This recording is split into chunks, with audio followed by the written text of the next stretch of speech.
Olá, pessoal, tudo bem? Hoje, no nosso curso de legislação social, a gente vai falar um pouquinho sobre duração do trabalho. Eu vou contar um pouquinho para vocês algumas regras relativas a critérios de composição da jornada, o que é o termo de jornada que ele designa, qual é a jornada padrão, quais são os tipos de jornada que nós temos, jornada controlada, não controlada, jornadas especiais, para depois a gente falar um pouquinho sobre intervalo interjornada, intervalo interjornada, intervalo intersemanal, feriados, certo? Então, primeiramente, é importante a gente saber alguns conceitos, né? A gente ouve muito algumas expressões: duração do trabalho, jornada de trabalho e horário de trabalho. A primeira coisa que a gente tem que ter em mente é que o horário de trabalho designa o tempo, a delimitação do início e do fim do tempo em que o empregado vai estar efetivamente trabalhando ou estar à disposição do empregador. Então, o horário de trabalho ele vai compreender a indicação de quantos dias da semana esse trabalhador está à disposição do empregador, qual que é o horário de início, qual é o horário de término. Então, quando eu digo sobre o horário de trabalho, estou me referindo, por exemplo, à menção de que esse trabalhador, ele cumpre jornada, ou ele trabalha de 8 às 18 horas, de segunda a sexta-feira, com 2 horas de intervalo. O horário de trabalho serve para a gente designar início, fim, quantos dias da semana. Quando a gente fala em jornada de trabalho, nós estamos nos referindo a parâmetro diário. Jornada vem de horas por dia, à disposição ou efetivamente trabalhando. Então, a gente não pode falar em jornada de trabalho de 44 horas semanais. O correto é a gente falar em duração semanal, carga semanal. Então, eu estou me referindo ao volume de horas trabalhadas e à disposição por semana, aí eu uso duração, uso carga semanal. Quando eu estou me referindo ao parâmetro diário, aí sim eu uso a expressão jornada. E é redundante falar jornada diária, né? Porque a expressão jornada já designa horas trabalhadas à disposição por dia, não é necessário falar jornada diária. A jornada é de 8 horas, a jornada é de 6 horas. E a gente não computa dentro dessa jornada o tempo do intervalo destinado à alimentação e descanso, que é aquele intervalo que o trabalhador deve ter na jornada superior a 4 horas. Depois eu vou falar um pouquinho mais sobre esse intervalo intra-jornada, dentro do horário diário, certo?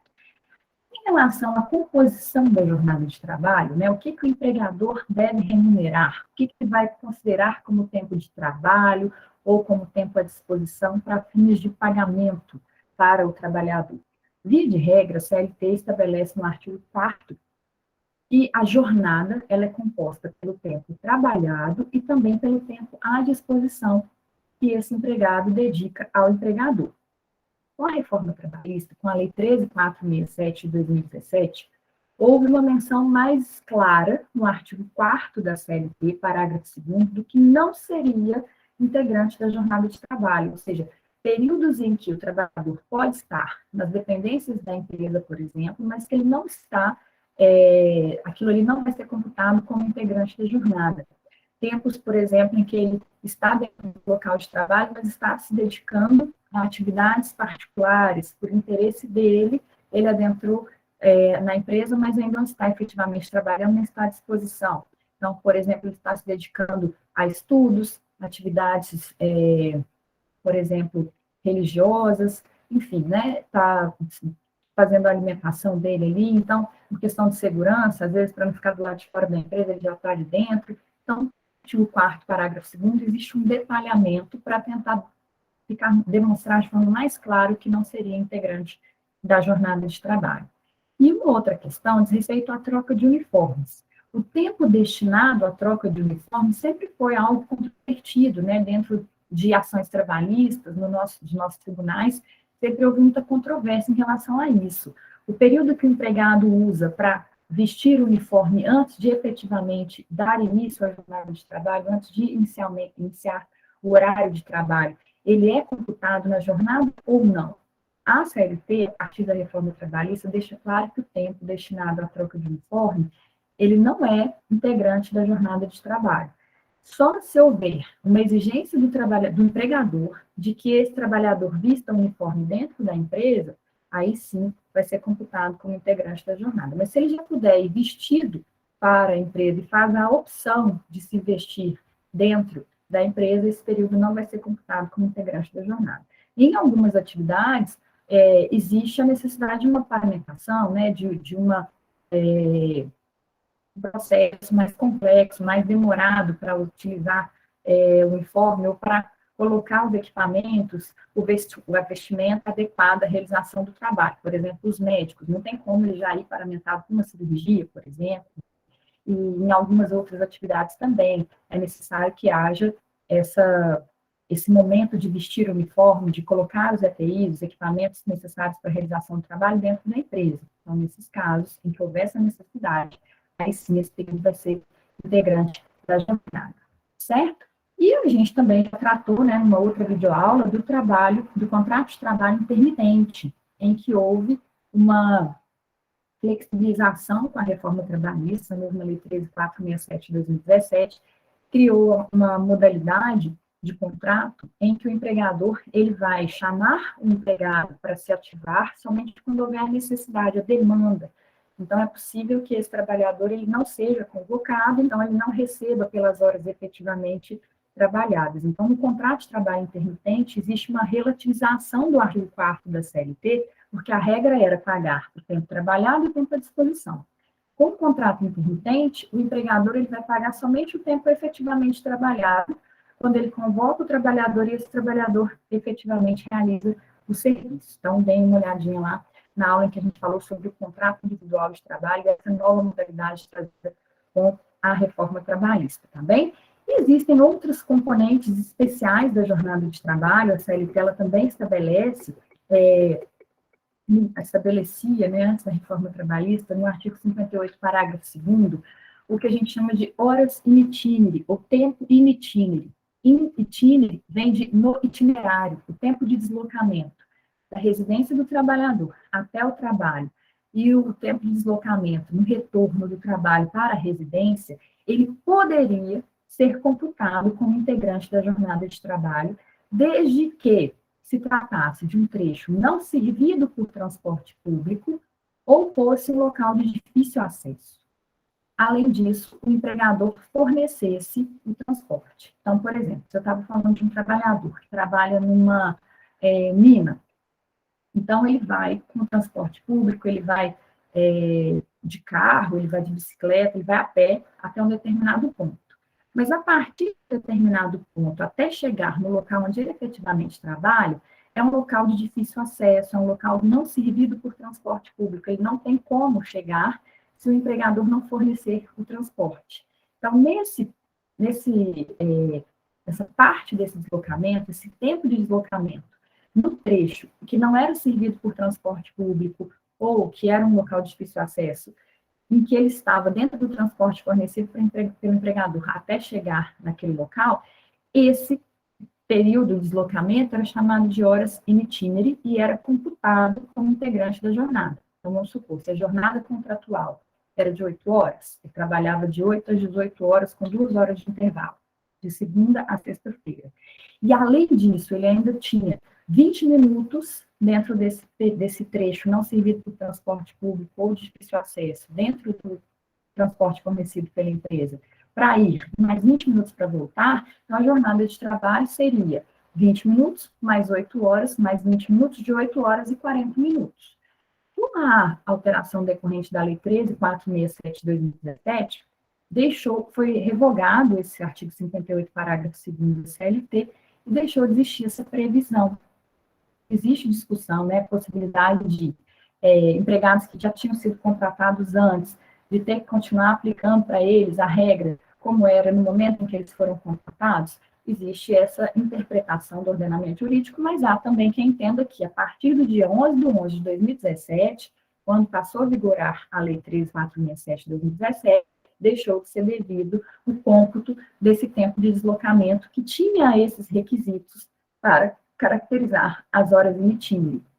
É claro que ainda é possível que, por acordo ou convenção coletiva, ou seja, uma negociação coletiva, traga uma cláusula dentro de uma ACT ou de uma CCT, estabelecendo que permanece o direito às horas in itinere, cômputo desses períodos de deslocamento com esses requisitos, com essas características aprendidas. Aí vai decorrer da negociação coletiva daquela categoria para criar essa norma que vai ser aplicada aos contratos de trabalho daqueles que fazem parte daquela categoria, certo? Muito bem. Além disso, existem outros critérios especiais que a CLT estabelece, por exemplo, no artigo 58, parágrafo 1º da CLT, que a gente chama de minutos residuais.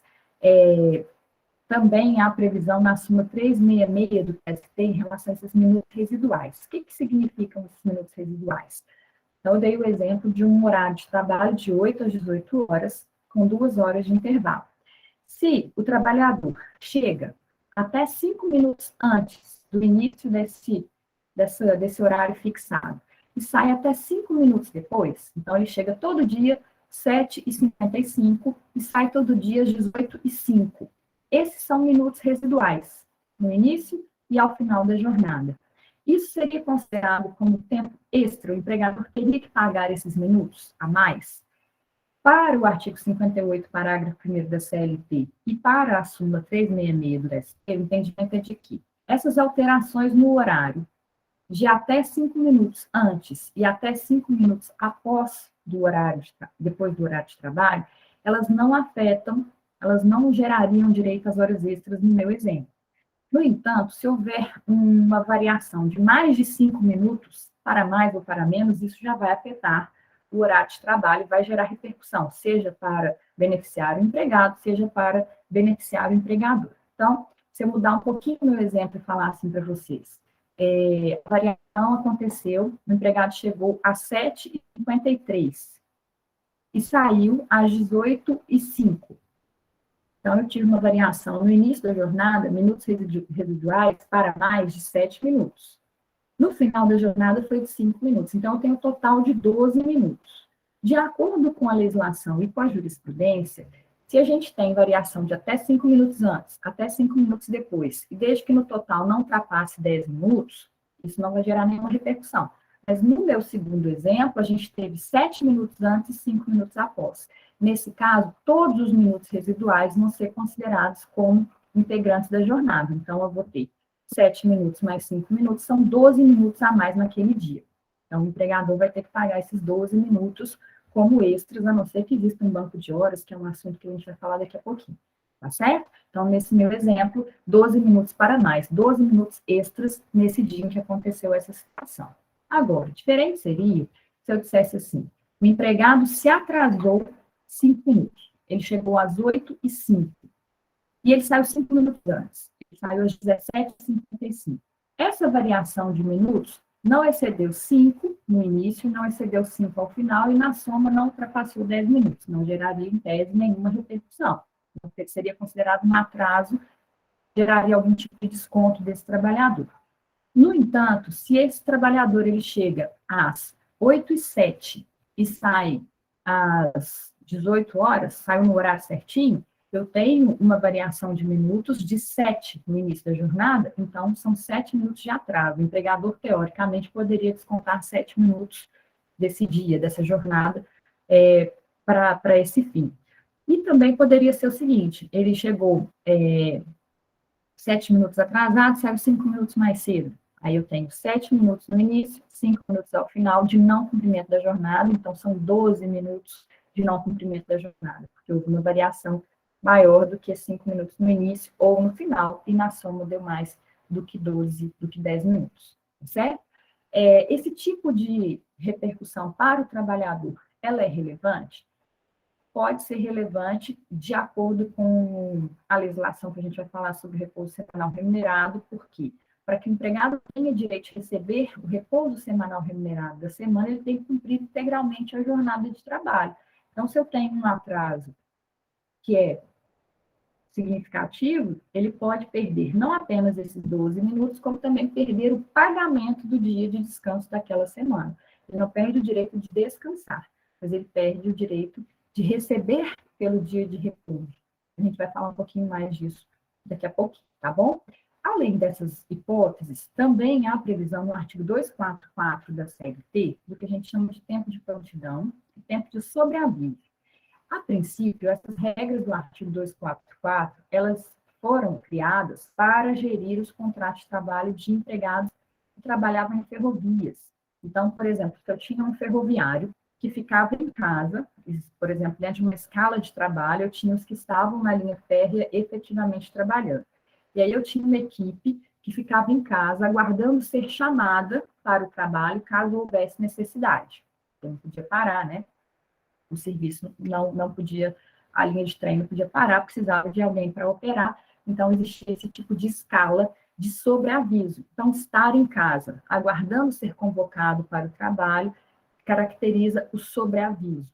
Por que que eu vou chamar de sobreaviso? Não é um tempo em que ele está efetivamente trabalhando, ele não está à disposição dentro das dependências da empresa, mas poderia, pensem que a CLT de 1943, né? Não tinha telefone celular, não tinha BIP, não tinha pager naquela época, né?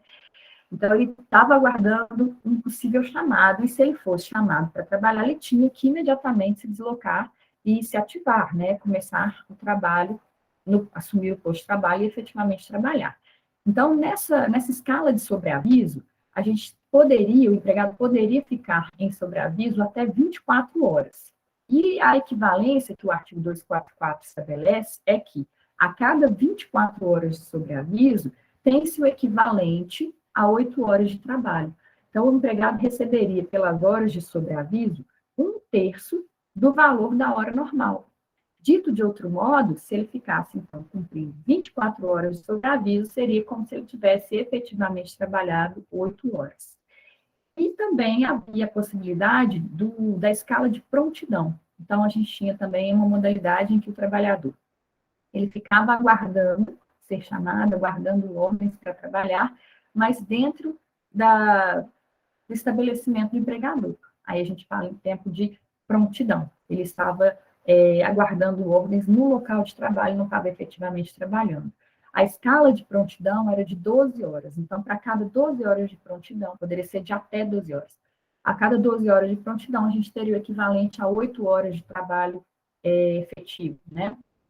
Então, a gente diz que era uma proporção de 2/3. O valor da hora de prontidão corresponderia a 2/3 do valor de uma hora normal de trabalho. Com o tempo, isso passou a ser utilizado para outros tipos de trabalhadores, né? Então, é comum a gente ver, por exemplo, o médico ficar numa escala de sobreaviso, né? Por exemplo, aguardando ser chamado para trabalhar. Então, o importante é que o empregador organize essas escalas de maneira que não tenha um período total. Às vezes acontece em alguns contratos de trabalho de o empregado ficar responsável por tudo que acontecer em horário noturno. Então, se houver um chamado, por exemplo, em virtude do alarme de segurança tocar, né, dessas empresas de segurança que existem aí. Então, sempre é o mesmo empregado que fica de sobreaviso, que fica aguardando, caso aconteça algum problema na empresa, e ter que se deslocar até lá de madrugada, à noite, enfim. Então, é necessário que o empregador se organize, porque não pode o mesmo empregado ficar de sobreaviso durante todo esse período e, no dia seguinte, trabalhar normalmente. Isso pode gerar para o empregador um passivo trabalhista, porque esse empregado depois pode reclamar o pagamento desse tempo de sobreaviso. Não apenas para as categorias, né, que envolvem os trabalhadores ferroviários, mas, como eu disse, isso já tem sido utilizado também em outros segmentos e pode gerar o passivo nesse sentido. Então, o tronco básico da jornada, os componentes básicos da jornada são o tempo trabalhado e o tempo à disposição, podendo sofrer influências desses minutos residuais, pode haver também, né, trabalho em sobreaviso, trabalho de prontidão, que pode gerar algum tipo de impacto na jornada de trabalho. Existem jornadas que são controladas, via de regra, eu entendo até que é um direito que o trabalhador tem de ter a jornada controlada, até porque existe um limite constitucional. O artigo 7º, inciso 13 da Constituição, estabelece que a jornada não pode ser superior a 8 horas e a carga semanal não pode ser superior a 44 horas, sendo que também a Constituição assegura no artigo 7º, inciso 15, o direito ao repouso semanal remunerado, ou seja, dentro de uma semana que tem 7 dias, um dia dessa semana, preferencialmente aos domingos, deve ser destinado ao descanso desse trabalhador. Então, ele vai descansar, mas vai receber como se estivesse trabalhando normalmente. Então, o direito à jornada controlada decorre daí. Se a Constituição se preocupou em estabelecer uma limitação da jornada, que vem desde as primeiras leis, né, leis esparsas que surgiram antes mesmo do direito do trabalho se consolidar como ramo jurídico autônomo, já se preocupavam em estabelecer uma limitação da jornada, porque está diretamente relacionado à saúde, segurança do trabalhador, integridade física e psíquica desse trabalhador. É necessário que haja um período de descanso para recomposição das energias físicas e da saúde mental mesmo, né, desse trabalhador. Então, quando a gente fala em jornada controlada, significa que há o dever do empregador de fiscalizar a quantidade de tempo trabalhado e à disposição para esse empregador. De outro modo, a jornada não controlada é aquela em que o empregador não tem a obrigação de controlar o horário de trabalho. Alguns exemplos de jornada não controlada. O artigo 62 da CLT estabelece que, para os empregados que exercem trabalho externo, em que não seja possível o controle de jornada, eles não estão sujeitos ao capítulo da CLT que trata das questões relacionadas à jornada de trabalho. Também, o artigo 62, inciso 2º, prevê que aqueles trabalhadores que exercem cargos de atribuições de gestão, de mando, de gerência, e que recebem, parágrafo único do artigo 62 da CLT, que recebem uma gratificação que seja pelo menos 40% maior do que o salário do cargo efetivo, ou seja, eles estão numa posição dentro da hierarquia da empresa, em que eles têm uma função diferenciada, função de direção, de gestão, de mando, também tem uma retribuição diferenciada por conta disso, desse cargo de confiança, esse cargo dentro de uma hierarquia da empresa elevado, eles têm um diferenciamento salarial em relação aos seus subordinados, ou seja, aqueles cargos que estão diretamente, imediatamente abaixo deles, dentro da hierarquia da empresa, que é de 40% mais. Então, atendidos esses dois requisitos, esses empregados que exercem essas atribuições diferenciadas e que têm essa retribuição diferenciada, eles também não estariam sujeitos ao controle de jornada.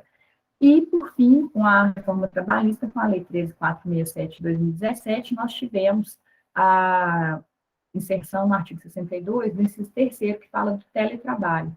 Aqueles que realizam teletrabalho, ou seja, trabalho remoto, fora das dependências da empresa, pode ser de casa, de uma lan house, de onde tiver, né, Wi-Fi, enfim, que realizam trabalho remoto, mas com uso de meios telemáticos, então fazem uso de internet, intranet, né, meios para ter acesso a um banco de dados, remeter o trabalho, eles não estariam também sujeitos a controle de jornada. Então, seriam essas 3 modalidades de jornada não controlada. Em relação aos trabalhadores domésticos, até a emenda constitucional 72, eles tinham uma situação de jornada não tipificada. Não existia limitação de jornada para os trabalhadores domésticos até 2015, emenda constitucional até 2013, emenda constitucional 72 de 2013.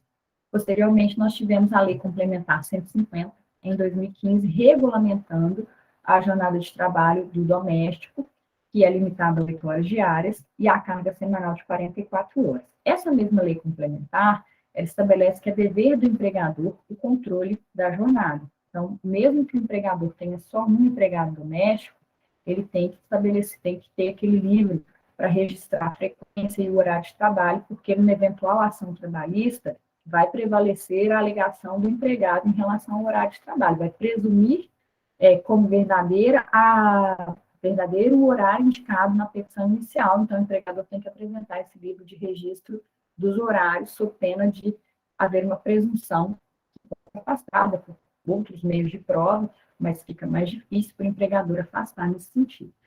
Fora essas hipóteses, quando é que o empregador tem que controlar a jornada de trabalho do empregado?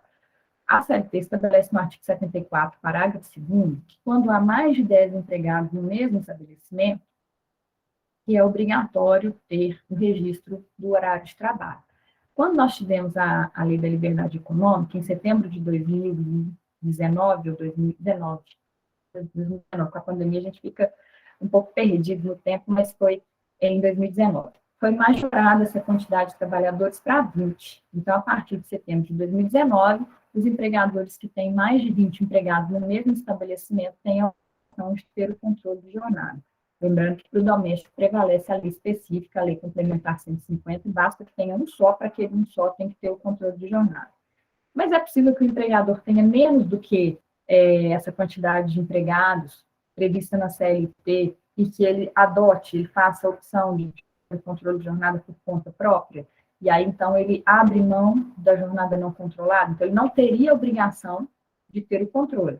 Mas se ele cria o controle por liberalidade dele, mesmo tendo 3 empregados, aí ele vai ter que manter esses controles organizados e apresentar judicialmente os cartões de pontos, os controles de pontos, sob pena de, se o empregado fizer uma alegação de que o horário de trabalho dele era X, falar, tinha cartão de pontos na minha empresa. O empregador não exibe, não apresenta judicialmente, dizendo sim, tinha controle de jornada, mas não apresenta esses documentos, vai prevalecer o horário previsto na petição inicial. Outra questão, para motorista, né, desde 2012, é obrigatório o controle, a gente tem que ter diários de bordo dos motoristas, e eles têm que lançar lá, né, os tempos de pausa, tem que fazer intervalos a cada 4 horas de direção consecutiva, tem que lançar no diário de bordo todas as paradas para que depois possa ser computada essa jornada para verificar se cumpriu os intervalos corretamente, né? Então, tem essas previsões em relação ao controle de jornada. Além disso, um outro aspecto muito importante em relação à jornada de trabalho é o que eu já até antecipei, né? O limite, qual que é o padrão? Até 8 horas diárias e até 44 horas semanais. Mas existem para algumas profissões, e pelo modo como o trabalho é realizado, a previsão de jornada especial, por exemplo, para os bancários. O artigo 224 estabelece no caput e no parágrafo 1º, na CLT, que a jornada dos bancários é de 6 horas. Para os empregados bancários que exercem funções de chefia, de fiscalização, que exercem funções de gerência e que têm uma gratificação de função de pelo menos 1/3 do salário do cargo efetivo, ou seja, em relação ao subordinado, recebe uma remuneração diferenciada de 1/3 para mais, aí eles se enquadram numa situação de jornada de 8 horas, porque eles saem da regra geral de 6 horas e caem na regra geral, de uma situação especial da jornada de 6 horas, e caem na regra geral do artigo 7º, inciso 13 da Constituição. Além disso, é possível que a gente tenha jornadas diferenciadas de acordo com a regulamentação da profissão. Por exemplo, para jornalista, a jornada é de 5 horas. Para advogados, que tenham um contrato com cláusula expressa de dedicação exclusiva, a jornada é de 4 horas. Pode ser também que se caracterize o que a gente chama de turno ininterrupto de revezamento. Então, a gente pode ter uma situação em que o empregado trabalha em horários diferentes, dentro de uma escala com turnos fixados, que perfazem as diferentes fases do dia. O dia tem 24 horas, né? Então, vamos supor que esse empregado ele trabalhe numa determinada semana de 6 às 14 horas. Depois, na semana seguinte, ele vai trabalhar de 22 às 6. No meu exemplo, são 2 turnos, um deles cumprido em horário diurno, 6 às 14, e o outro às 6. Nesses casos, quando há essa variação de turnos a cada semana, a cada 10 dias, a cada quinzena, a cada mês, no máximo a cada mês, por se tratar de uma situação que vai haver uma dificuldade maior de adaptação do relógio biológico desse trabalhador, por ser mais gravosa essa condição, a Constituição assegura no artigo 7º, inciso 14, a jornada especial de 6 horas. A gente diz aí que se caracteriza turno ininterrupto de revezamento. Mesmo que eu tenha turnos que perpassam redondinho as 24 horas do dia, no meu exemplo, ele não trabalhou todas as 24 horas do dia em turnos alternados. Ele trabalhou de 6 às 14, depois trabalhava de 22 às 6 na semana seguinte, certo? Para a jurisprudência, para o nosso Tribunal Superior do Trabalho, não é necessário que ele cumpra todas as fases, né? As 24 horas que o dia tem, um turno. Basta que existam 2 turnos alternados e que um deles seja cumprido total ou integral, total ou parcialmente no horário noturno, que isso já seria suficiente para gerar um impacto, não só do ponto de vista biológico, mas também social, né, familiar, o convívio social e familiar, para ele se dedicar a se programar, né, fazer atividades outras, além do trabalho, certo? Além dessa questão envolvendo o turno ininterrupto de revezamento, vocês podem estar pensando assim, né, para jornada para menos, sempre vai ser considerada válida. Também posso contratar um empregado para trabalhar menos do que 8 horas por dia, posso contratar um empregado para trabalhar 6 horas, combinar com ele. E para mais, para estabelecer uma jornada superior a 8 horas, será que pode? Aí entram as hipóteses de prorrogação de jornada, hipótese de compensação de jornada, que a gente vai falar agora. O artigo 7º, inciso 13 da Constituição, que é o que estabelece essa jornada padrão, ele também prevê que a jornada é de 8 horas, é de 44 horas semanais, salvo acordo para compensação de jornada, né? Salvo acordo ou convenção coletiva. A partir daí, a gente consegue compreender que existem hipóteses de trabalhar além desse limite constitucionalmente estabelecido. Então, a gente pode pensar que a jornada ela é estabelecida ou a partir da Constituição, que é o padrão de 8 horas, a partir de uma previsão especial, que pode vir da lei, como eu falei o exemplo do jornalista, eu falei o exemplo do bancário, falei o exemplo do advogado, previsão especial prevista em acordo ou convenção coletiva ou no contrato individual de trabalho. Se essa previsão constitucional, previsão legal, essa previsão contratual, ela é extrapolada, a gente chama de jornada extraordinária, de horas extras, horas além do padrão que deveria ter sido seguido.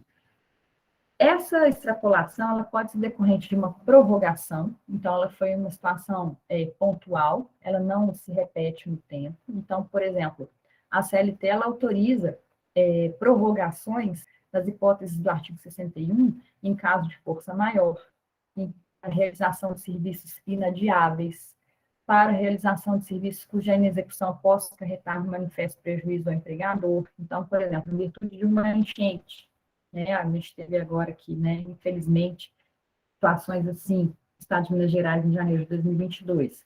E aí acabou o horário de trabalho do empregado, né, o horário terminaria às 18 horas, mas chegou um atraso dentro do frigorífico, chegou um caminhão com carga perecível, né? As carnes chegaram para ser descarregadas, chegaram com atraso.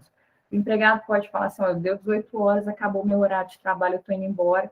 O empregador poderia exigir, nesses casos, que ele prorrogasse a jornada de forma excepcional para a realização desse serviço, se não for realizado naquele momento, pode gerar manifesto prejuízo ao empregador? Sim. Então, o artigo 61, quando fala de hipóteses de prorrogação da jornada por motivo de força maior, serviços inadiáveis, serviços cuja inexecução possa gerar manifesto prejuízo ao empregador, ele estabelece uma exceção a esse limite da jornada. É claro que há uma necessidade de prestação desse serviço, é um dever de colaboração que o empregado tem, não pode se recusar nessa situação, a não ser que exista algum outro risco, algum outro prejuízo para ele, se ele se dedicar a essa atividade. E é claro que o empregador vai ter que pagar essas horas, além do normal, como extras, a não ser que haja um acordo de compensação de jornada. Então, essas horas excedentes ao padrão, excedentes ao que foi pactuado, excedentes ao limite constitucional ou contratual, elas têm que ser pagas com um acréscimo de no mínimo 50%, como nós falamos na nossa última videoaula, sobre os adicionais legais. E se houver um adicional maior previsto em acordo, convenção coletiva, lei especial para os advogados, o adicional de horas extras é de 100%, previsto em lei, ou por força de uma liberalidade do empregador, né, no regulamento da empresa, ou tacitamente o empregador, sempre quando alguém fazia hora extra, pagava um adicional de 70%. Aí tem que pagar o adicional maior do que de 50%, se existir uma dessas hipóteses. O mínimo é de 50% conforme a Constituição, certo? E outras hipóteses de prorrogação podem acontecer quando houver um acordo específico para isso. Então, a gente tem um acordo entre o empregado e o empregador, o contrato de trabalho dele preveu, eles ajustaram, verbal, se houvesse necessidade de prorrogação, mesmo que não fosse nas hipóteses do artigo 61, força maior, serviços inadiáveis ou manifesto prejuízo, quando eu precisar de você, você vai prorrogar a jornada. Então, está previsto no contrato, o empregado não vai poder se recusar para as horas extras se tiver esse acordo para prorrogação de jornada. E uma outra hipótese, que é a mais comum, que a gente está falando, né, já desde a aula passada um pouquinho sobre ela, é a hipótese de ser feito um acordo para compensação de jornada. O artigo 7º, inciso 13 da Constituição, como eu disse, ele prevê a possibilidade de, via acordo ou convenção coletiva, de ser modificado esse padrão de 8 horas diárias e padrão de 44 horas semanais, não é mesmo?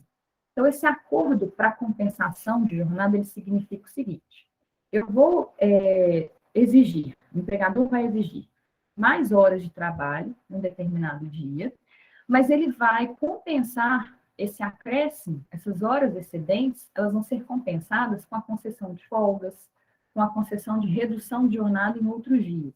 Então, o exemplo mais comum é a compensação semanal. O que significa isso? Dentro do lapso temporal de uma semana, eu vou fazer um ajuste com o meu empregado, em que ele vai trabalhar mais do que a gente tinha combinado inicialmente, mais que 8 horas em alguns dias da semana, mas aí eu vou dar uma folga para ele, por exemplo, na sexta-feira ou no sábado. Então, eu vou compensar o acréscimo de horas em um determinado dia com a não exigência de trabalho no outro dia. Aí a gente diz que esse acordo é para compensação semanal. Ah, mas isso é compensação por mensal. O que significa isso? Então, eu vou ter uma semana uma quantidade de horas trabalhadas à disposição vai exceder o limite de 44 horas. Na semana seguinte, de novo, exceder o limite de 44 horas.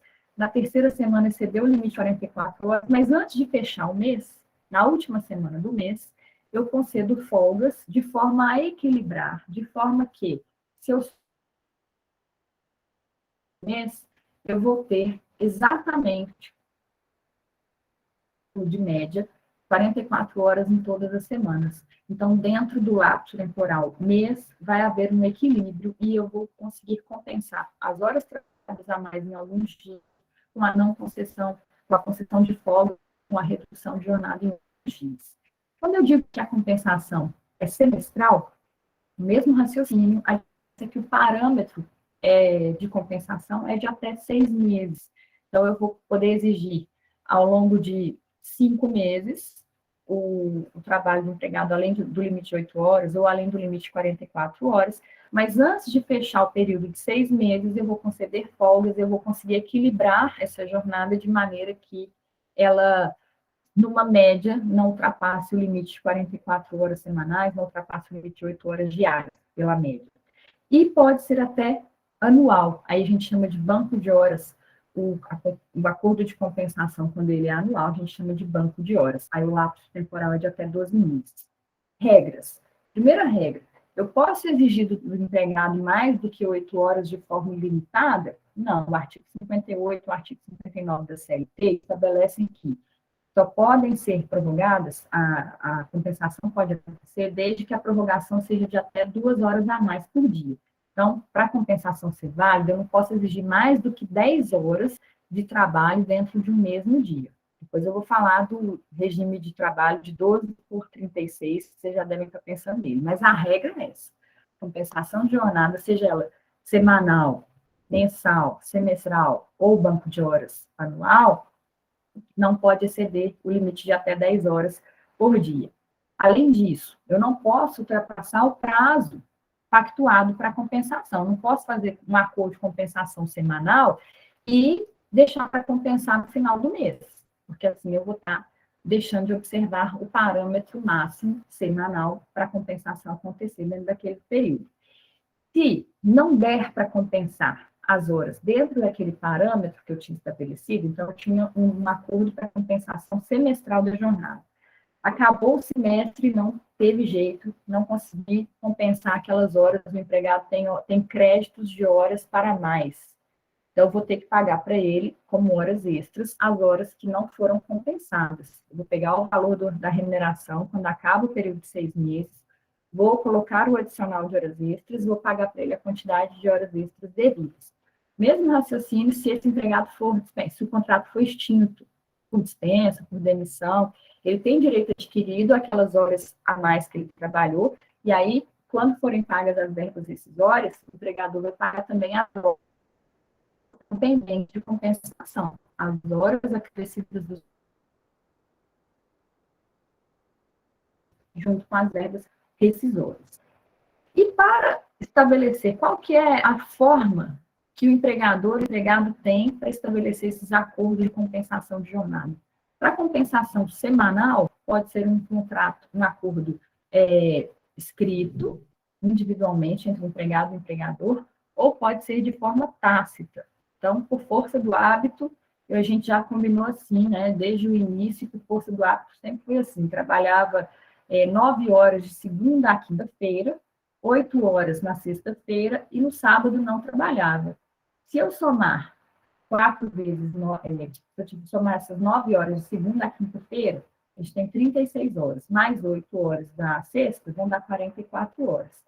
Eu tenho uma situação de ter havido extrapolação do limite de 8 horas, de segunda a quinta, então seria devido o pagamento de 1 hora extra por dia de segunda a quinta-feira, mas, como houve um acordo tácito, desde o início a gente combinou que ele receberia 44 horas, e ele não trabalhava ao sábado, existe ali um acordo tácito para compensação semanal, e isso com a reforma trabalhista foi considerado válido.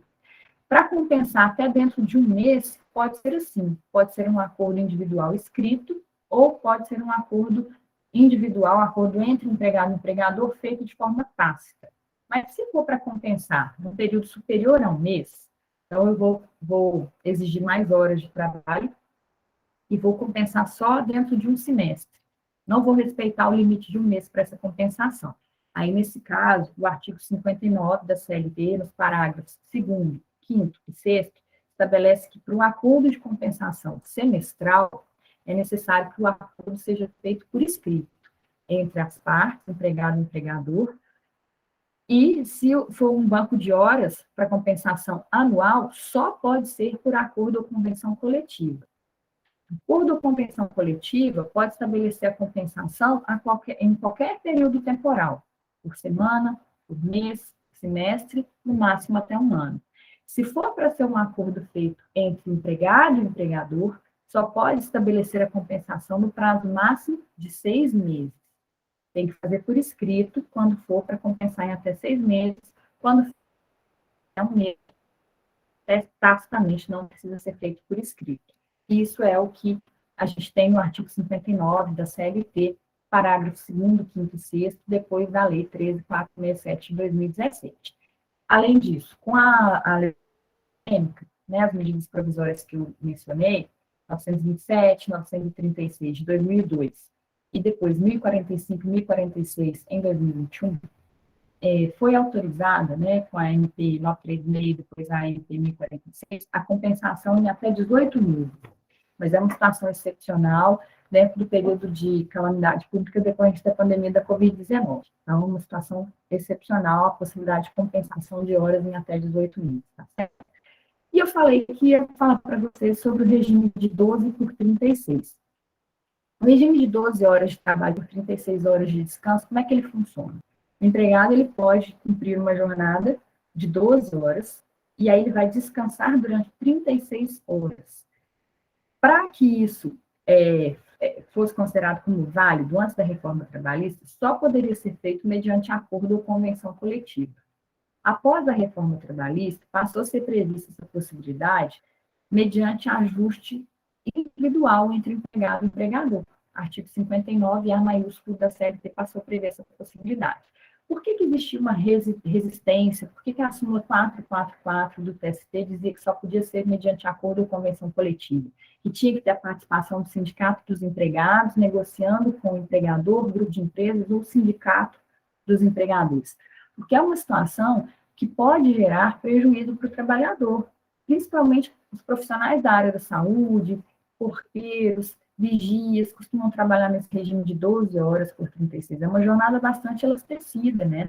E a jornada excessiva pode caracterizar situações de adoecimento, ela pode levar a situações de fadiga, situações relacionadas a adoecimentos psíquicos, como depressão, ansiedade, transtornos como a síndrome de burnout, esgotamento mental decorrente do trabalho. Então, existe uma preocupação em relação a esse tipo de regime de trabalho de 12 por 36, mas a reforma trabalhista passou a permitir essa possibilidade de se ajustar entre empregado e empregador, independentemente do segmento de atuação de atividade, certo? E uma outra questão ainda relacionada à jornada de trabalho, além da compensação, que é um aspecto bastante importante, diz respeito à jornada, ao horário noturno, né? Eu até falei na aula passada, e falei aqui, quando falei do revezamento, nós vimos na aula passada que o horário noturno para empregados urbanos e domésticos é aquele compreendido entre 22 horas de um dia e 5 horas da manhã da noite. O horário noturno para os empregados rurais, de acordo com a Lei 5889 de 73, ele vai depender da atividade. Se for na pecuária, a gente tem o horário de 20 às 4 horas da manhã, e se for na lavoura, de 21 às 5 horas da manhã. Para os empregados urbanos e domésticos, o adicional noturno é de 25% sobre o valor da hora normal. Para os empregados rurais, o adicional noturno é de 25%. Por que existe essa diferença? Urbanos e domésticos, 20%, empregados rurais de 25%. Eu até falei na aula passada que existe uma diferença, que é a hora fixa no artigo 73, parágrafo 1º da CLT, estabelece que dentro desse período de 22 a 5, a gente vai considerar que a cada 52 minutos e 30 segundos já se computa como sendo uma hora. Então, isso faz com que, durante esse período de 22 a 5, a gente tenha 8 vezes 52,5. Então, são 8 horas noturnas de 22 a 5. Então, o legislador ele fez uma compensação aí aritmética, né, matemática, para fazer com que o cômputo das horas dentro desse lapso temporal ele fosse feito de uma forma mais vantajosa, mais rápida, né, esse cômputo chegasse mais rápido na jornada padrão de 8 horas do que no meio rural. Então, por isso que existe essa diferenciação. Então, por exemplo, se eu tenho um empregado que trabalha de 17 até 1h30 da manhã, ele trabalha de 17 às 22, a gente tem 5 horas, 18, 19, 20, 21, 22, 5 horas, 60 minutos. Mas de 22 até 1h30 da manhã, eu tenho 3 horas e meia de 60 minutos, mas que equivalem a 4 horas noturnas. Por quê? De 22 a 5, a gente não tem 7 horas? 7 horas de 60 minutos. Se ele trabalha metade desse período, que é de 3 horas e meia, e a gente já sabe que de 22 a 5, a gente tem 8 horas de 52 minutos e meio, metade de 8 horas de 52 minutos e meio são 4 horas. Então, não preciso nem fazer regra de 3, não preciso fazer conta nenhuma, só preciso perceber que, dentro desse lapso temporal, de 22 a 5, é para a gente considerar como sendo 8 horas pela aplicação da hora fixa noturna de 52 minutos e meio. Então, no meu exemplo que eu facilitei, a gente teria uma jornada de 9 horas. E aí, esse empregado vai ter o direito de receber, sobre as horas trabalhadas de 22 até 1h30, o adicional de 20% sobre o valor da hora normal. Ah, professora, mas esse exemplo foi fácil. E se a gente estiver falando do empregado que trabalhou até as 2 horas da manhã? Como é que eu vou fazer essa conta? De 22 até as 2, nós temos 4 horas de 60 minutos, a gente precisa ter uma forma de converter isso em horas de 52 minutos e meio, para saber qual que é a equivalência, né? Aí a gente pode aplicar um fator de multiplicação de 8 está para 7. Então, a gente vai pegar 8 horas, dividir por 7, e a gente vai achar 1,1428. Se vocês pegarem essas 4 horas trabalhadas de 22 às 2 e multiplicarem por esse 1,1428, vocês vão achar o equivalente, inclusive com decimais, em horas, né, para converter em horas depois, de quanto que seria essa quantidade de trabalho noturno. Já existem programas que fazem esses cálculos, tem essas fórmulas, mas também seria possível a gente fazer regrinha de 3, né? Por exemplo, dentro desse lapso temporal que seria de 8 horas, a gente tem 4 horas, daria para a gente fazer regra de 3 e encontrar também essa quantidade. Quando a gente for fazer a nossa atividade avaliativa, estudo de caso, eu vou colocar essas continhas para vocês, com exemplos para a gente visualizar, para não ficar tão abstrato e visualizar melhor como é que a gente faz, tá? Para não tornar muito complexo hoje, basta que a gente entenda que existe esse fator de multiplicação, que tem essa forma de calcular. Muito bem. Além dessa questão envolvendo o adicional noturno, o que é importante a gente saber ainda sobre a jornada de trabalho? Para os comissionistas, eu falei para vocês, quando a gente falou de remuneração e salário, que é possível que o empregado tenha salário fixo, ele tenha salário variável, e aí um exemplo de salário variável é comissão sobre vendas, 2% sobre as vendas realizadas, e que ele tenha salário misto.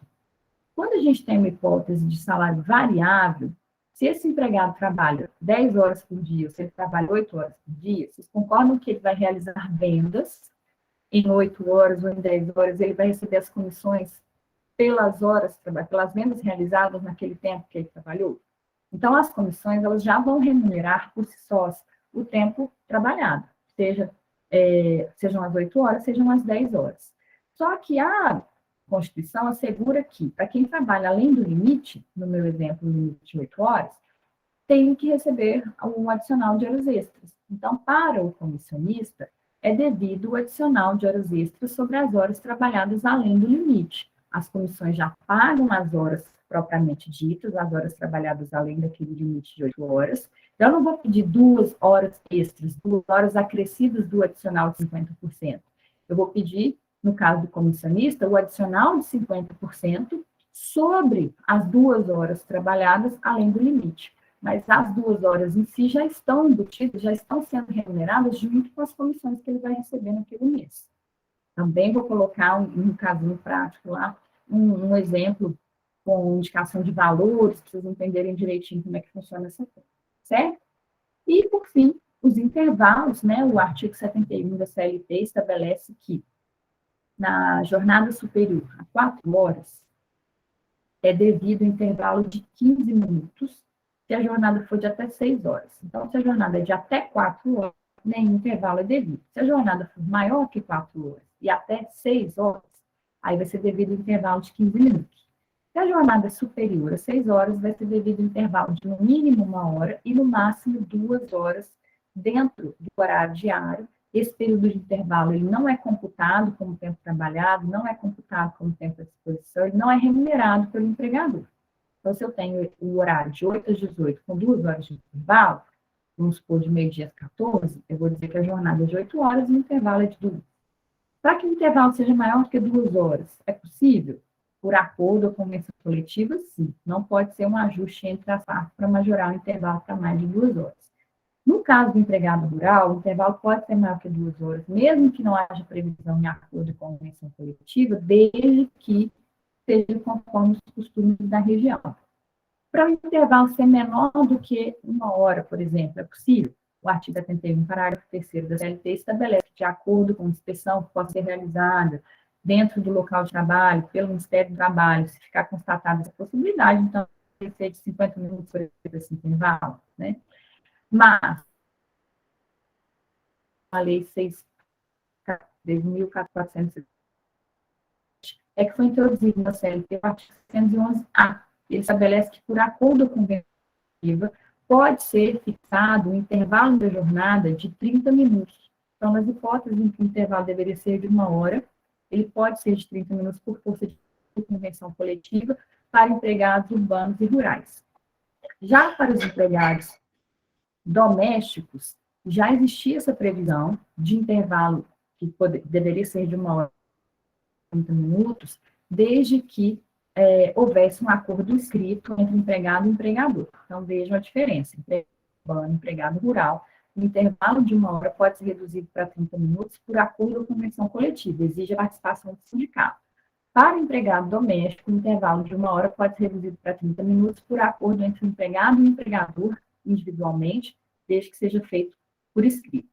Qual é a consequência de não ser concedido um intervalo ou ser concedido um intervalo menor do que o devido? Antes da reforma trabalhista, seria devido ao período total do intervalo acrescido do adicional de 50% e com reflexo em outras parcelas.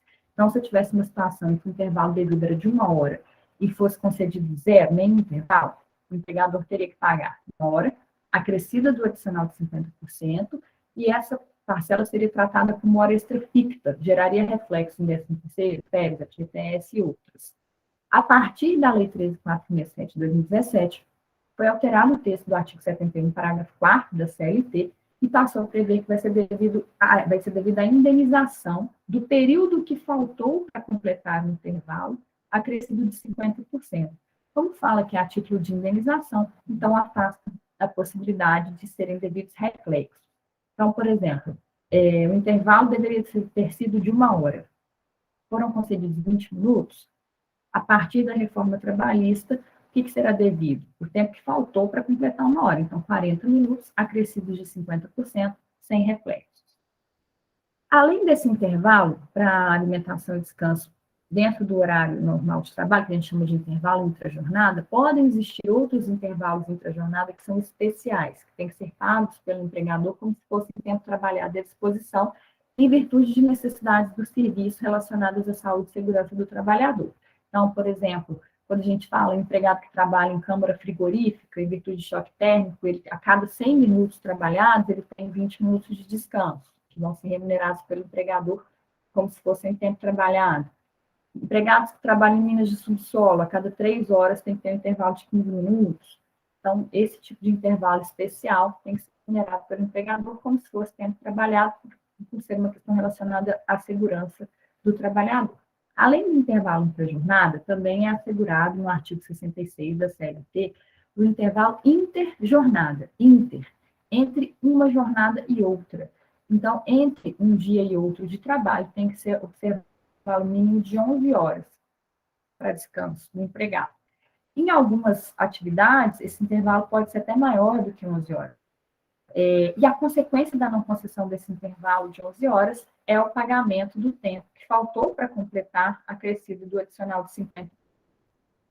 E aí, nesse caso, a jurisprudência ainda reconhece o direito a reflexos, mas existe uma linha de interpretação que fala que, se para o intervalo entre a jornada a legislação trabalhista, após a reforma, passou a tratar como indenização, então também a reparação do período que faltou para completar o intervalo entre um dia e outro de trabalho também deveria ser tratada como indenizatória.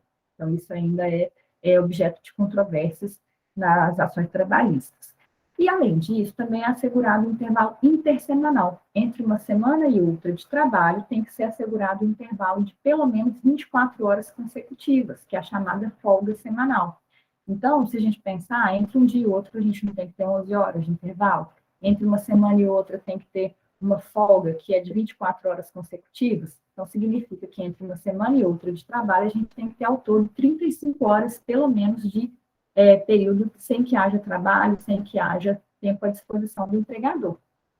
E a gente tem a previsão na Constituição de que essa folga semanal ela deve ser preferencialmente aos domingos e ela deve ser remunerada. Então, o empregado vai receber essas 24 horas de intervalo da folga semanal como se fosse tempo, um dia normal de trabalho, como se fosse uma jornada de 8 horas, né, uma jornada de acordo com a média de horas trabalhadas ao longo da semana.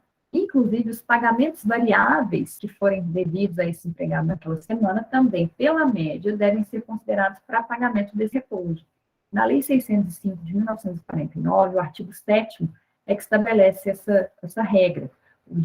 O valor do repouso, ele corresponde à média da remuneração variável devida na semana, mais o equivalente a um dia normal de trabalho. Então, se eu digo assim para vocês, o empregado tinha um salário de R$3.000, R$3.000 dividido por 30 dias, um dia normal de trabalho é equivalente a 3.000 dividido por 30, R$100. Então, o repouso corresponde a R$100. Ah, mas além disso, ele recebia comissões. Aí eu tenho que somar. As comissões naquela semana, de segunda a sábado, foram de R$600. R$600 dividido por 6 dias.